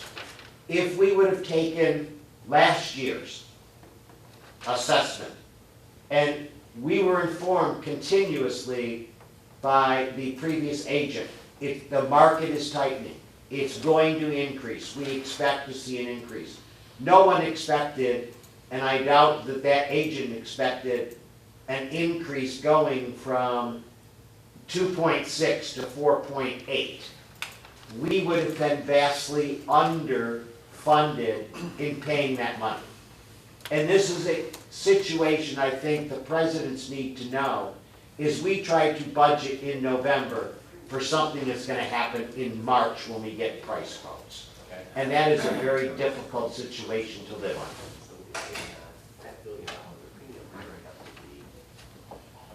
Okay, any other star sixes out there at this point? Ginger, if you go ahead and mute those phones back again, that'll be... No. Oh, hold on. It's going to keep open for our next meeting. Right. Oh, sorry. Okay, go ahead, Webb. Sorry. So everybody can star 6, like Ryan said, to mute the line. But we're actually going to start the organizational meeting now. So unless there's any other questions, other comments, we're going to go into the organizational meeting following this. Thank you guys from USI for your presentation. Thank you. I thought it very informative. So I appreciate it. I shake y'all's hand to y'all know why. We're out of here. Good to see you. So what? Just to remind everybody. I'm going to stop and jump in real quick, because technically speaking, this is my last second as president of the association for this term. I just want to thank everybody in the community for working together. We've had a great year. It's been calm, it's been peaceful, it's been productive. I want to thank the board for all their hard work and focus. I want to thank the management companies, Best and First Service, for for being extremely helpful, particularly Ginger, Rudy, Rick Doswell, Rebecca, and Maureen Connolly. They've all band together to go through a lot of changes that we've been pushing out as a board and a lot of things we've been working on. They've entertained my vision well, and I think we've got a good place moving forward. I'm actually going to probably put out a list on some sort of media a list of really positives that we've done, because there's a long list of things that we've actually done that have been pretty good. Couple of mistakes I think we made. I underestimated really the value of committees. Didn't look at who was in charge, didn't look at who was involved, and I would suggest the board moving forward this year will look more deeply at that and vet those people well, because they are important and they are the voice of the community. The board conducted extensive investigations this year, loan procedures that were followed in 2017, insurance procedures 2015 and 2019, motions and resolutions, all that was great. They got good information, and that information will come out at some point. Great information. This is stuff for the community. It's been great being your president, and just so everybody knows, there are no real perks involved in this thing at all. So if you want to run for that, it's a bad choice. But it has been very educational. I've decided actually to move on from being the president of the Federation. I'm not seeking, nor will I accept a nomination this year for that. I'll still be on the board and I'll still be around, but at a limited basis. I've got other projects that have come up that I'm really taking charge of. I'd like to thank everybody that's been on the board, especially Jack Davison. He's actually been, out of everybody working hard and focused, he's actually been probably more involved and more instrumental in a lot of the positive results that we've done and achieved. So I'd like to thank everybody in conclusion of that. Now we're going to move on to our organizational meeting. Thank you, Ryan. And for those of you that... Can I interrupt you? Yes, of course. This is Jack Davidson. Ryan, thank you for the nice comment. I just want to remind those folks who are online, and hope you haven't hung up, to get your proxies in by April 2nd. You have the opportunity to vote on both the First Service residential contract and the insurance. Keep in mind that the insurance expires on April 15th and we need it. We need the proxies back in order to have a quorum to move forward. So I would just ask, speak to other presidents, get them to get their proxies in. The more people we have who return the proxies, we're going to get a vote from the community, and we'll be able to conduct the meeting on April 3rd. And I just wanted to remind you, those proxies are very important to get back in. Yes, and one other quick thing on those proxies is the meeting on the 3rd will be basically administrative. It'll be rubber stamping those proxies that come in and just making sure you have enough so that both those actions pass. It's very important that both those actions pass. I would like to comment on Ryan's comments. For those of you, I know many of you have served as president before, and I'd like to thank Ryan. It is not an easy job to be president of any association, let alone the Federation, which I think is basically a full-time job. So I know many of you have served in that role before, and it is a big commitment. So thank you very much, Ryan, for all that you've done in the past year. So that being said, we don't technically need to close the meeting because it's already been recessed. We are going to open, so when I say we don't need to close the meeting because it's already been recessed, I'm talking about the insurance meeting that we just had. What we're going to do now is we're going to open the organizational meeting. This is Webb Melton. I'm the attorney. I'm going to run the organizational meeting. And it's going to run just like any other board meeting, except for you all are here in attendance on the phone. But the entire board is here, and we will start off with a roll call. So I'm going to go ahead and open the meeting, and let's go ahead and do a roll call to verify we have quorum. So Jack, we'll start with you. Director Setzer? Here. Director Davidson? For a moment. Yeah, identify yourself, please. Yeah, it's Frank Resolali. Oh, hey, Frank. Yeah, I'm still with you. But this being the very last moment on the board, I just also wanted to say thanks to the board. You guys have, I feel you did a fabulous job. I really appreciate working with you guys. There's been ups and downs, yeah, for sure, but I think you're really dynamic, and you should keep it going as strong as you can. I will help out where I can, but you guys know my circumstances, and that's why I'm leaving, and I wish lots of luck working with you guys. So do a good job, guys. Take care. Thanks for your work, Frank. Director Setzer? Here. Director Davidson? Here. Director Kincaid? Present. Hahn? She called you. Director Hahn? Present. Director Hector?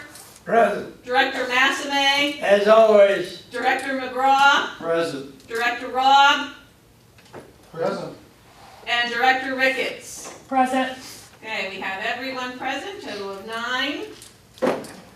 All right, great. So we have a quorum, so we will officially call the meeting to order. The first order of business is the election of officers. The way this is going to work is we're going to nominate one person at a time. We're going to start with the president, then go vice president, then go treasurer, and then go secretary. We'll do one motion and nomination at a time. You'll vote on that person. If that person passes, that person takes that position. If that person does not pass, we'll move on to the next candidate. So the first thing I'll do is I'll call for nominations for president. Do I have I'd nominate Jack Davison for president. All right, we have a nomination for Jack Davidson for president. Do we have a second? I have a second from Dan. So that was Noreen that said Point of order? nominated. Yes. Point of order, Sure. nominations don't require a second.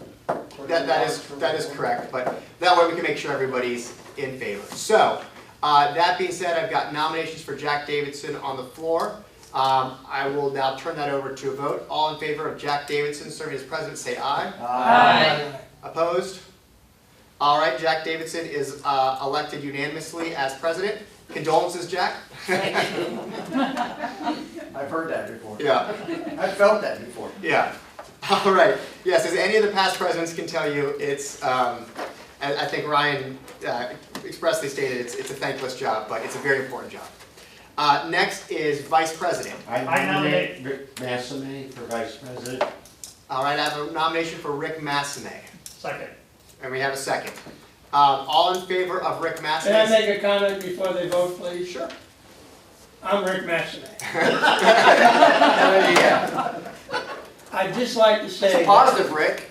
That if I'm elected for this position, I want you to understand, I'm going to be pushing very hard to resolve the issues that we've started in this past year, and I will be working very hard towards combining these boards into one board for Kings Point.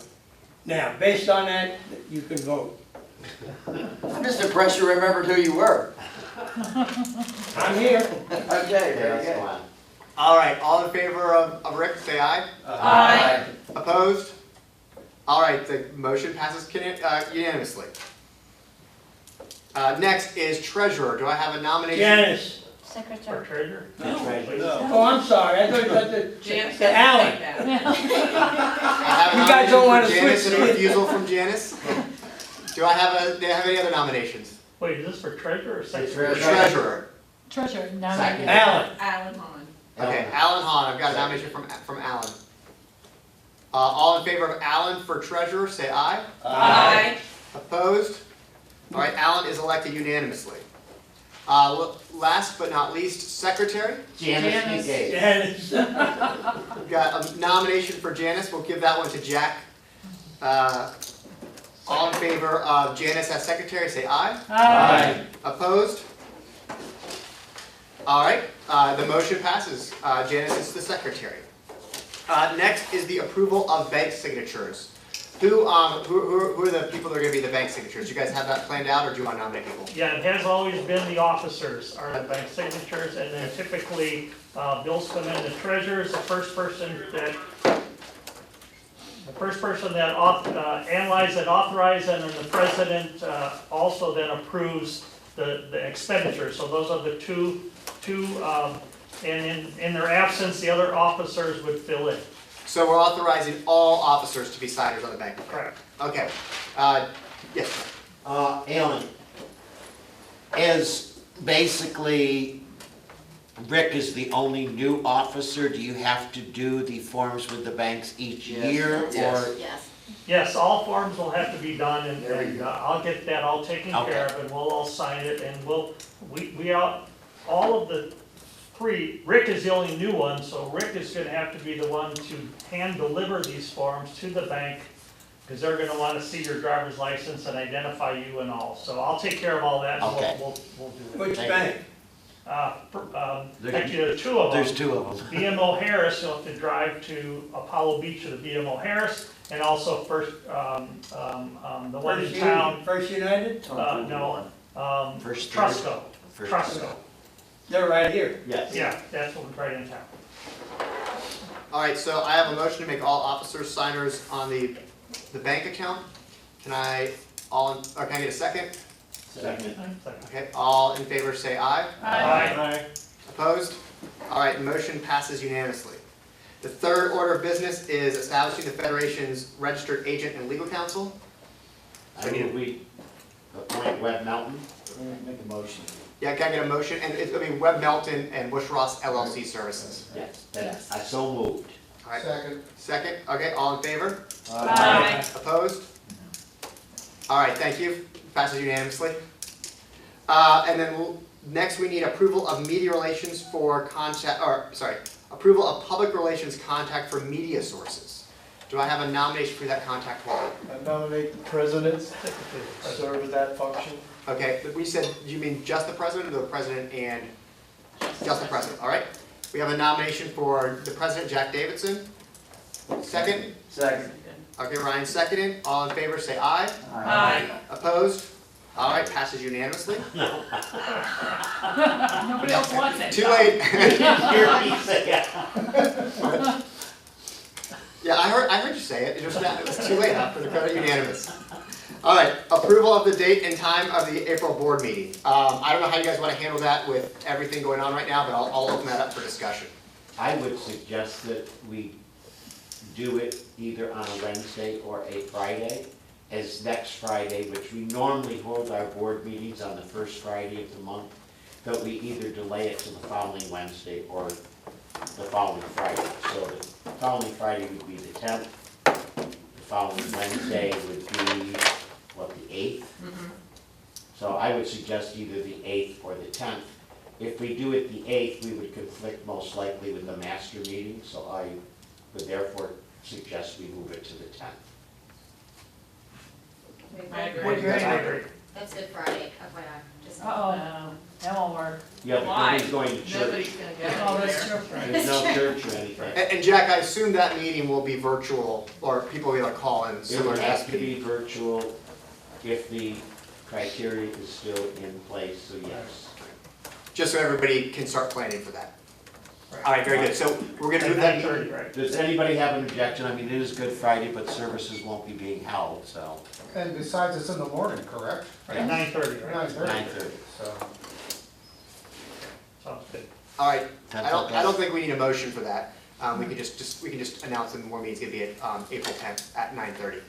And then I assume the call-in information will be provided. How is that information gonna be distributed in case people wanna call in? Through my bell. It'll be through Ma Bell, so Ma Bell will handle We'll do all mass that. comm.